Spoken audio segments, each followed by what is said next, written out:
I worked out for 100 days, and I can safely say that this journey has completely changed my life, but not in the way you'd expect it. In fact, beyond transforming my body, my fitness journey taught me valuable life lessons that improved every single area of my life. And today, I'm going to share those lessons with you. Fitness is so much more than working out. When I started working out, I was just thinking about the physical results I would have gotten out of it, until I realized that my fitness journey was teaching me so much more. It gave me powerful insights about productivity, patience, and even happiness. Lessons I now apply in every area of my life. Today, I'm sharing the 10 most valuable lessons I learned from my fitness journey, plus a bonus one if you stick until the end. These insights not only helped me improve my health, but they genuinely made me happier, more fulfilled, and more successful. So go and get pen and paper, because even one of these lessons could completely change your life.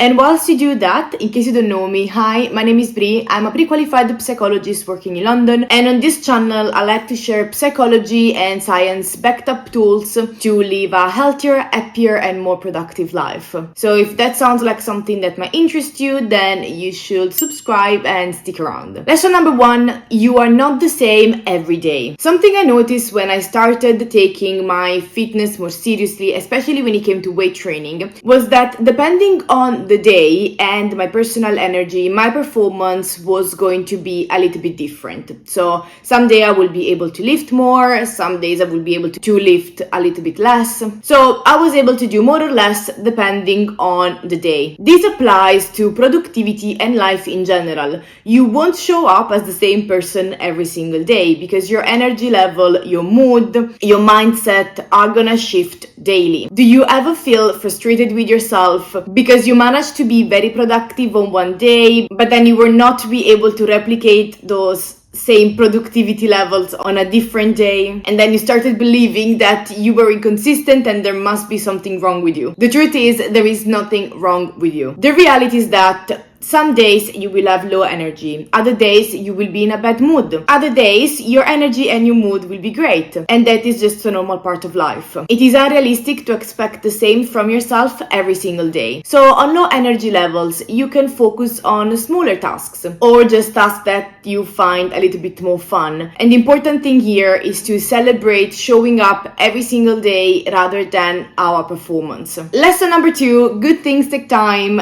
It's a marathon, not a sprint.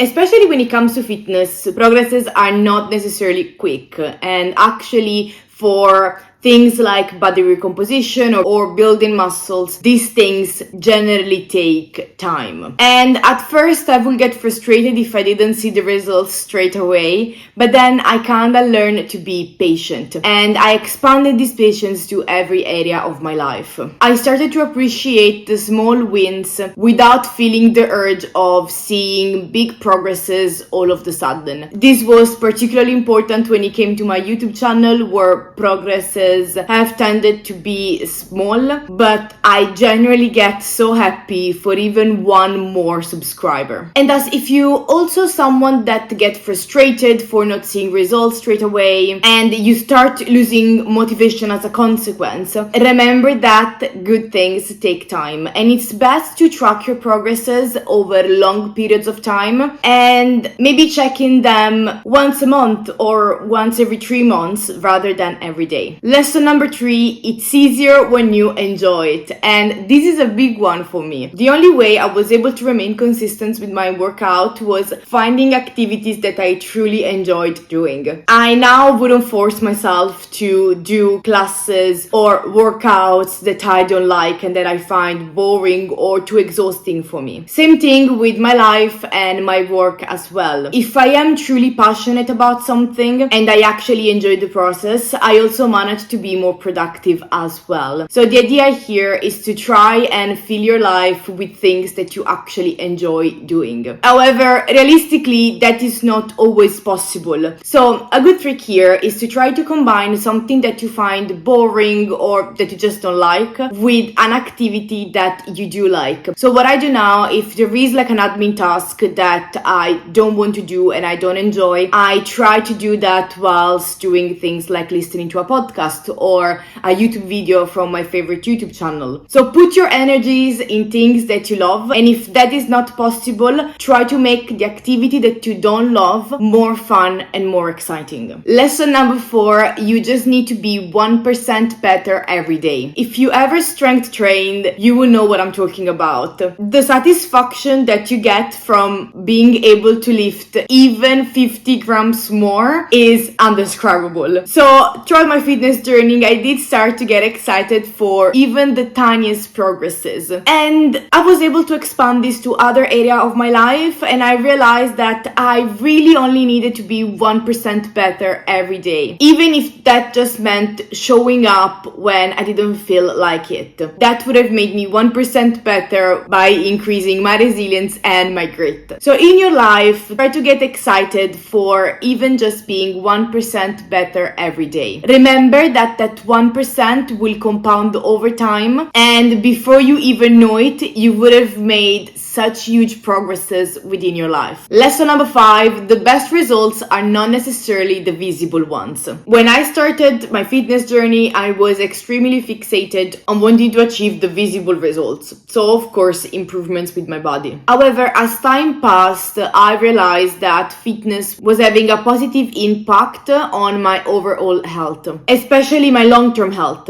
So what I'm doing now is focusing on how my fitness journey is going to make me live healthier and for longer. And I just really want to take care of my body to make a service to my future self. What I realized is that sometimes in life, results are not necessarily visible, but that doesn't mean that they are not there. For example, with my YouTube channel, I might not see the subscriber count or the likes that I expect to. But what I am doing, I am improving my editing skills, my ability to speak in front of a camera, with increasing my overall confidence. So in life, even when you don't see any visible results, ask yourself whether there may be any progresses that are not immediately visible. For example, if you didn't get the job that you want, is that maybe you are now more confident with rejection, or are more confident with doing interviews, or are you maybe just more aware of the skills that you need to improve? Remember that any experience will have a positive impact on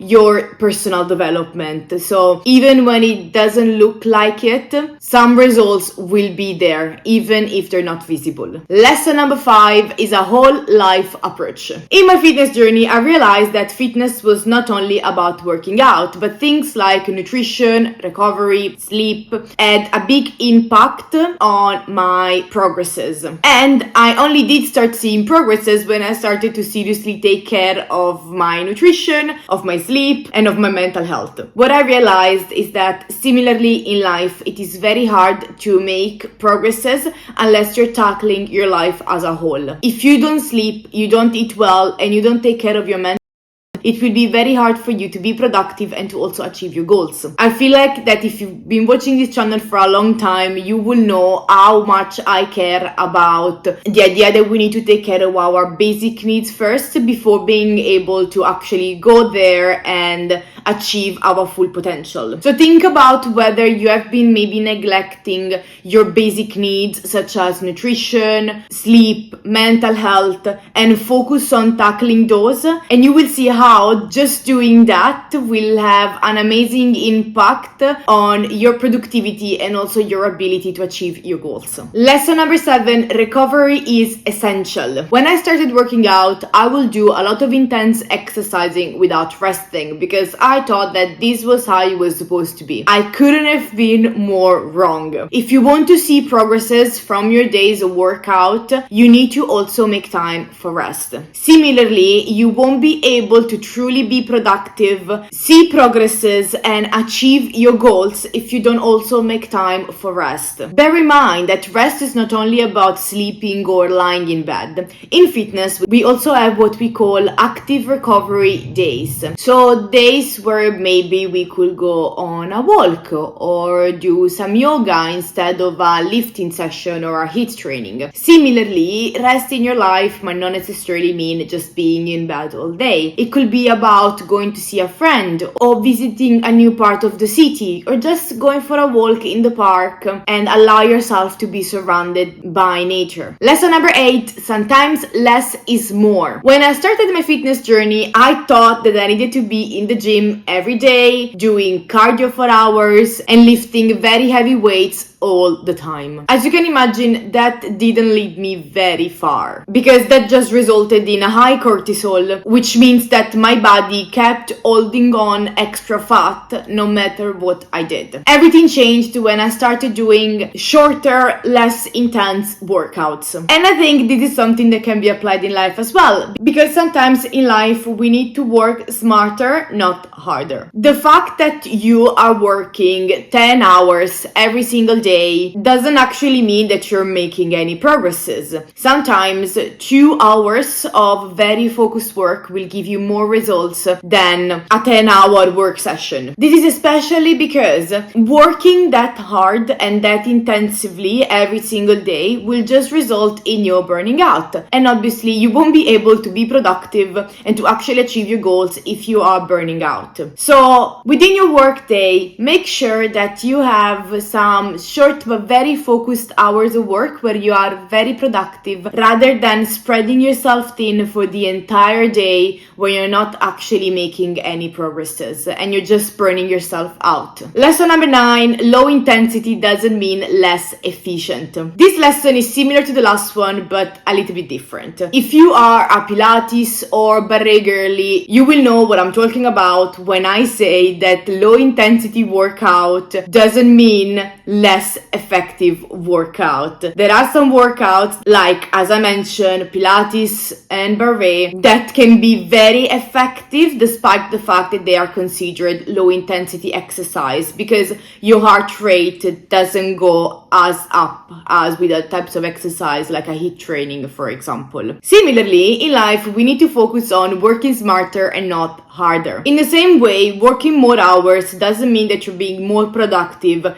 the same way as working less hours doesn't mean being less productive. This is especially true if when working 8 hours, you are constantly being distracted and not being very efficient with your time. You can make more progresses in 2 hours of work than in 8 hours of work if you use your time wisely. So think about implementing techniques such as the Pomodoro timer to make sure that you have some short but very effective work hours. Also, don't be afraid to use aids such as ChatGPT or other kinds of AI to make your work faster, because sometimes using that will allow you to have more energy to put on other things that require more mental capacity, for example, thus making you more effective. Lesson number 10, it's easy to keep an everyday habit than a once in a while habit. At first, my workout routine consisted in 3 or 4 workout sessions every week. And what would happen is that I would be consistent for a while, but then drop it completely. That was because creating an habit that is that inconsistent, so an habit that happens sometime during the week rather than every day, will create uncertainty and thus make me less able to stick with it. I started being truly consistent with my workout when I started doing some form of exercise every day. Now, does that mean that I go to the gym every single day? No. What it means is that I will find ways to move my body in a way that feels good for me every single day. So I generally now will have 3 gym sessions, 2 Pilates or ballet sessions every week, 1 cardio and 1 active recovery day where I either go for a walk or I do some mobility such as yoga, for example. And this is true for every habit. It's so much easier to stick with an habit if we do it every single day. This is why it is so easy for us to brush our teeth every day, because that is something that we have been doing every single day for many years now. This is something that also James Clear says in his book Atomic Habits. The whole point of an habit is that it needs to be automatic, so you kinda don't need to think about the fact that you have to do it, you just go and do it. So if you want to incorporate any kind of habit into your life, make sure that you do that every single day. And as James Clear says, never skip twice, because skipping one can be a mistake, but skipping twice is a formation of a new habit. In this case, a negative one. And finally, lesson number 11, and this is our bonus one: try new things. When I started my fitness journey, I thought that there were only a couple of effective workouts and that I necessarily needed to stick with them. And I was so fixated on not wanting to change my workout routine that I wouldn't try anything new. But I couldn't have been more wrong, because I only truly started enjoying exercising when I tried different ways of training. So I started doing more cardio, I started doing Betty's bootcamp, I tried Reformer Pilates, which is now one of my main ways of working out. I also tried boxing, swimming, badminton. Some of these forms of exercise I hated, others are now part of my routine. But the fact that I was introducing so many different activities into my routine made my fitness journey so much more interesting. And as a result, I also started seeing progresses much quicker. In life, as in fitness,